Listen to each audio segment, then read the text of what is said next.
மாதிரி ஆணவ கொலைகளை தடுக்க நிரந்தர தீர்வு என்ன சார்?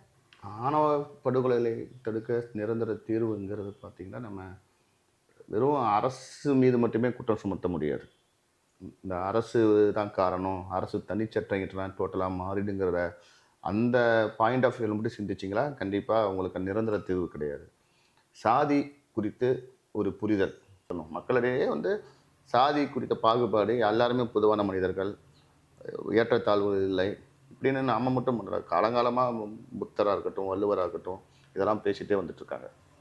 அப்ப இந்த பாகுபாடு ஒழியணும்னா, நிரந்தர தேர்வு நமக்குள்ள ஃபர்ஸ்ட்டு ஒரு விஷயத்த உணரணும். அது எந்த சாதியா இருந்தாலும் சரி, இந்த சமூகத்துல வந்து இந்த ஜாதியில தான் பிறந்தாங்க. அப்படிங்கிற ஒரு ஸ்பெசிஃபிக்கான ஒரு விஷயமே இருக்கக்கூடாது.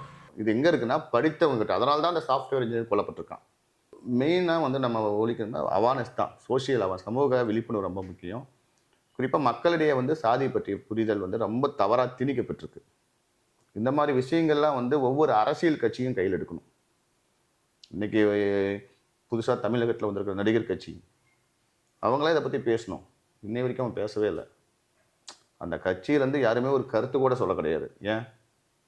திமுக விடுங்க, அதிமுகவோட ஆட்சியெல்லாம் முடிஞ்சு போச்சு. ஆட்சியில வரலாம், ஆட்சியில வராம போலாம். அது செகண்டரி. நான் தான் முதல்வர்ன்னு சொல்லிட்டு வர விஜய், இன்னைக்கு அறிக்கை குடுக்கல. அப்போ எங்க பிரச்சனை இருக்கு? அரசியல் ரீதியா வந்து இது முக்கியமான பிரச்சனைய நான் இந்த இடத்துல கொஸ்டினாவா கேட்கிறேன். தமிழக வெற்றிக் கழகம் இது குறித்து ஆர்ப்பாட்டம்.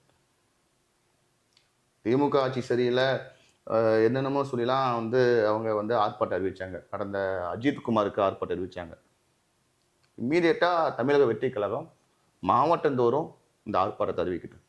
தமிழக வெற்றிக் கழகம் உட்பட எல்லாரும் இதை ஒரு கூட்டு முயற்சியை செய்யணும். எல்லா அரசியல் கட்சிகளும், இடதுசாரிகளும், விடுதலை சிறுத்தைகள் கட்சியும், வெறும் பட்டியலின கட்சிகள் மட்டுமே இதுக்கு போராடக்கூடாது. அதிமுக வந்து ரோட்ல வந்து நிற்கணும். இன்ன வரைக்கும் அதிமுக நிற்காது. நீங்க கேட்டீங்களா இந்த ஒரு கொஸ்டின், ஏன் தனிச்சட்டம் இல்லைன்னு? அதிமுக வந்து அவங்க ஓட்டு பாதிக்கப்படும். திமுக வந்து இப்போ போராடாது. திமுக கைது தான் பண்ண முடியும். ஏன்னா இன்னைக்கு ஆளுங்கட்சியா இருக்கு.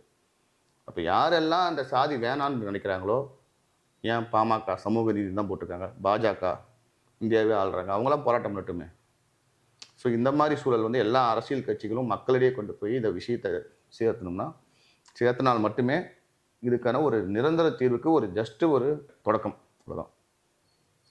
ஆணவ படுகொலைகள் இனிவரும் காலங்களில் தடுக்கப்படணுன்றது தான் அனைத்து மக்களுடைய எண்ணமாவும் இருக்கு, கோரிக்கையாவும் இருக்கு. வி ஃபார் த பீப்புள் சார்பாக எங்களோட டைம் ஸ்பெண்ட் பண்ணதுக்கு ரொம்ப நன்றி சார். நன்றிமா.